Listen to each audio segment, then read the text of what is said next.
Berlin syndrome कहानी शुरू होती है और हम एक ऑस्ट्रेलियन लड़की क्लेयर को देखते हैं जो कि एक फोटोग्राफर होती है और यहाँ वो अपने काम के सिलसिले में आई होती है। अब बर्लिन में रुकने के लिए वो एक होटल में रुकती है और तभी रात में उसे वहाँ कुछ दोस्त मिलते हैं, जिसके बाद वो सभी लोग सुबह तक खूब एंजॉय करते हैं। अगले दिन क्लेयर जब अपना कैमरा लेकर बर्लिन में घूम रही होती है तभी उसे वहाँ पर एक लाइब्रेरी दिखती है, जिसे देख वो उसके अंदर जाती है। तभी वहाँ उसे एक स्केच वाली मैगजीन काफी पसंद आती है और वो उसे ले लेती है। जब वो वहाँ से वापस आ रही होती है तो तभी उसकी टक्कर एक आदमी से हो जाती है, जिससे उसकी सारी बुक गिर जाती है। पर तभी वो लड़का एंडी उसकी बुक उठाकर उसे देता है और उससे काफी अच्छी तरह से बात करता है। क्लेयर भी उससे बात करने लगती है। अब बात करते हुए एंडी उसे एक पार्क में लेकर आता है जहाँ वो उसे बताता है कि वो एक टीचर है। फिर वो क्लेयर से पूछता है कि वो क्या करती है,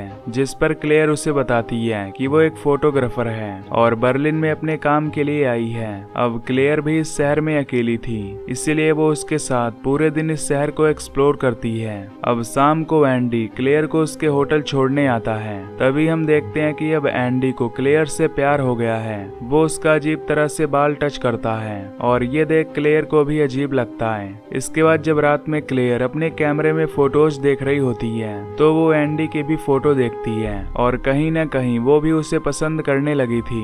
इसीलिए अब वो अगले दिन उससे मिलने जाती है, लेकिन उसके पास ना तो एंडी का नंबर और ना ही उसका एड्रेस होता है। इसीलिए वो फिर से उसी लाइब्रेरी में जाती है जहां वो एंडी से पहली बार मिली थी और तभी वहां एंडी उसे मिल जाता है। अब यहाँ एंडी भी समझ जाता है कि क्लेयर उसे पसंद करने लगी है, जिसके बाद दोनों बाहर एक साथ कॉफी पीने जाते हैं और एक साथ टाइम स्पेंड करते हैं। अब यहाँ क्लेयर एंडी को काफी शरीफ समझ रही होती है, पर उसके दिमाग में कुछ और ही चल रहा था। अब एंडी क्लेयर को उसके अपार्टमेंट में लेकर जाता है जो कि शहर से काफी दूर एक सुनसान जंगल के पास होता है और वहाँ पर आसपास कोई भी इंसान नहीं रहता था। लेकिन क्लेयर इन बातों पर ध्यान नहीं देती क्योंकि वो अब एंडी से प्यार करती थी।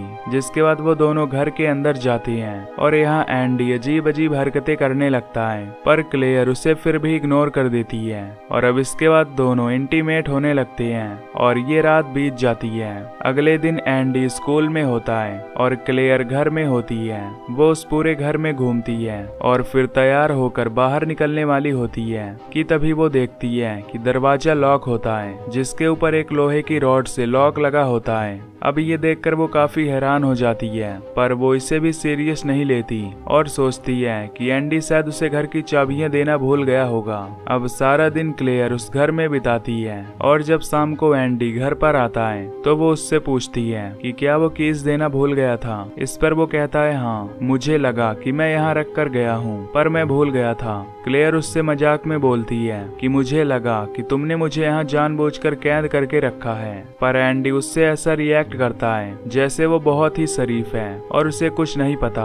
जिसके बाद ये दोनों फिर से इंटीमेट होते हैं। अब सुबह उसके जाने से पहले क्लेयर उससे पूछती है कि कीज कहाँ हैं, जिस पर वो कहता है कि टेबल पर पड़ी हुई हैं और कीज देखकर क्लेयर दोबारा से सो जाती है। अब क्लेयर जब सोकर उठती है तो उसे एक फोटो मिलती है जो उसकी खुद की फोटो होती है और उसके शोल्डर पर लिखा होता है माइन। ये देखकर उसे काफी अजीब लगता है। फिर वो कीज लेकर डोर ओपन करने लगती है, लेकिन यहाँ पर जो कीज होती हैं वो गलत होती हैं क्योंकि एंडी उसे गलत चाबियां देकर गया था।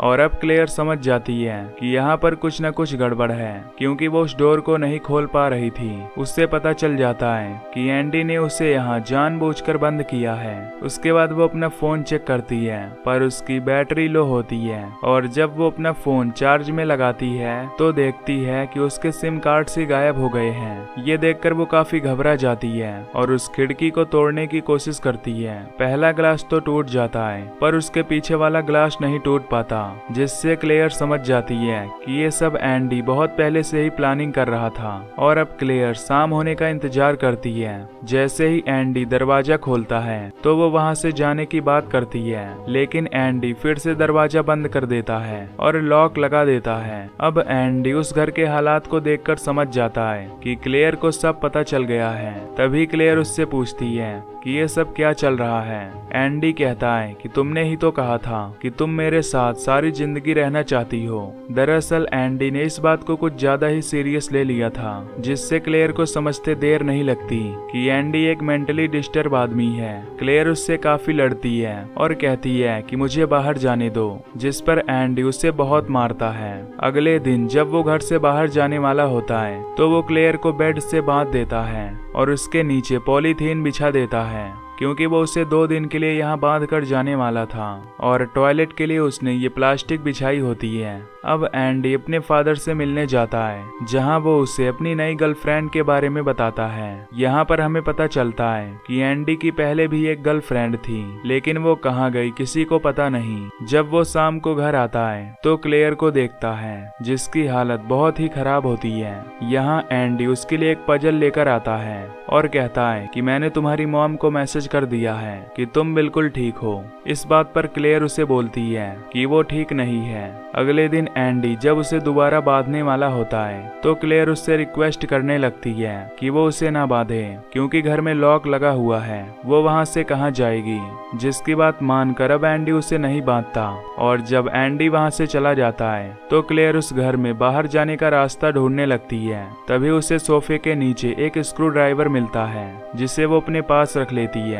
जब शाम को एंडी घर पर आता है तो क्लेयर उसके सामने ऐसा रिएक्ट करती है कि जैसे वो उसके साथ बहुत ही ज्यादा खुश है। वो उस पजल को भी सॉल्व कर रही होती है।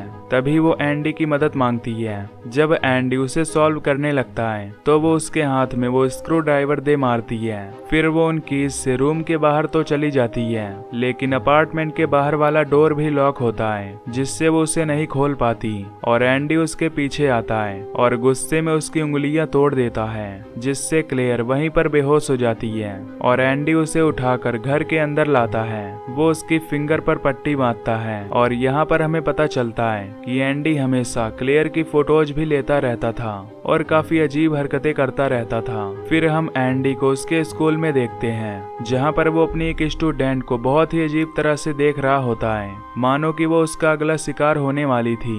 अब क्लेयर उस लॉक को खोलने की बहुत कोशिश करती है, पर वो उस लॉक को खोल नहीं पाती।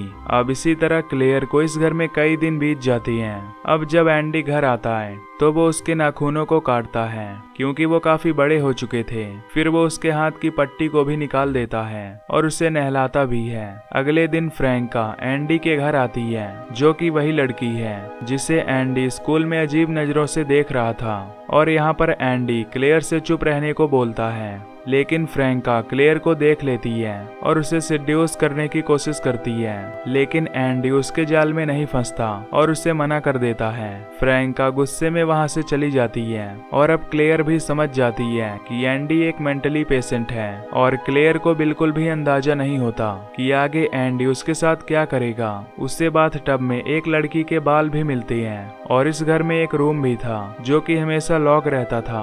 बस एंडी उसके अंदर अकेला जाता था और उसके बाद वो रूम को लॉक कर देता था। ऐसे ही कई महीने बीत जाते हैं और क्लेयर सोचती है कि वो यहाँ से कभी बाहर नहीं निकल पाएगी और आखिर में वो हार मान जाती है। अब विंटर का सीजन आ जाता है और एंडी उसे बिना इलेक्ट्रिसिटी के उसी अपार्टमेंट में छोड़ देता है, जिससे क्लेयर की हालत काफी ज्यादा खराब हो जाती है और एंडी कई दिनों तक बाहर रहता है, क्योंकि उसके फादर की मौत हो चुकी थी। और एंडी जब घर आता है तो क्लेयर को अपने फादर के बारे में बताता है और रोने भी लगता है। उसे रोता देख क्लेयर को उस पर तरस आ जाता है और फिर दोनों उसी रात इंटीमेट होते हैं और ऐसे ही कई दिन बीत जाते हैं। अब क्लेयर को देखकर हमें पता चलता है कि अब वो खुशी से एंडी के साथ रहने लग गई है, पर अभी भी उसे एंडी के मन की बात पता नहीं होती कि वो आगे चलकर क्या करने वाला है। अब एंडी उसे एक डॉगी भी लाकर देता है, जिसे देखकर वो काफी खुश हो जाती है और क्लेयर उससे पूछती है कि उसने कितनी लड़कियों के साथ ये सब किया है।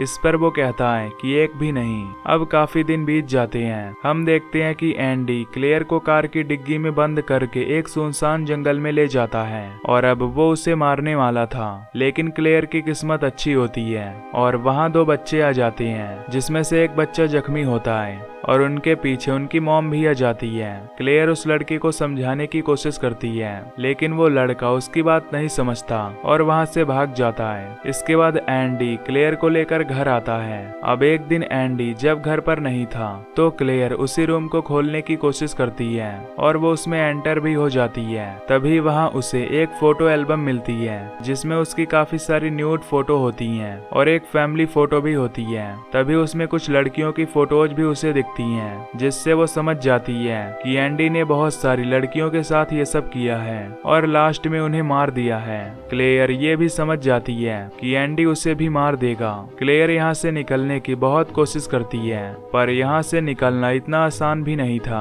एक रात जब क्लेयर अपने अपार्टमेंट पर अकेली होती है तो वो वहाँ पर एक आदमी को देखती है जो कि यहाँ पर चेकिंग करने के लिए आया था।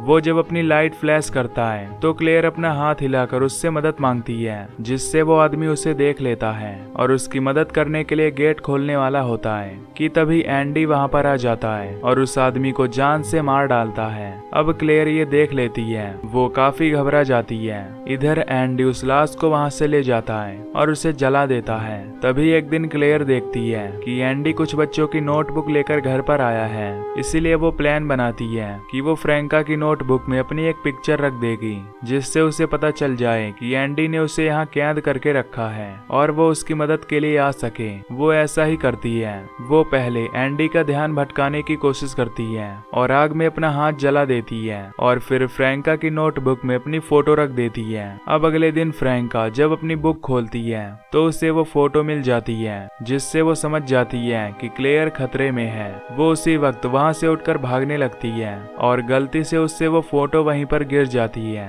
और एक बच्चे को वो फोटो मिल जाता है, जिसे वो एंडी को दे देता है। और अब यहाँ एंडी भी समझ जाता है कि अब उसका राज खुलने वाला है और वो जेल जा सकता है। एंडी फ्रैंका के पीछे भागता है, लेकिन अब तक उसने क्लेयर को आजाद कर दिया होता है। अब क्लेयर एंडी को वहीं पर कैद कर देती है जहाँ पर उसने उसे कैद करके रखा था और एंडी उसी रूम में एक सोफे पर बैठ जाता है। फिर हम क्लेयर को देखते हैं जो एक टैक्सी में होती है और अब वो पूरी तरह आजाद थी। और इसी के साथ ये मूवी यहीं पर एंड हो जाती है।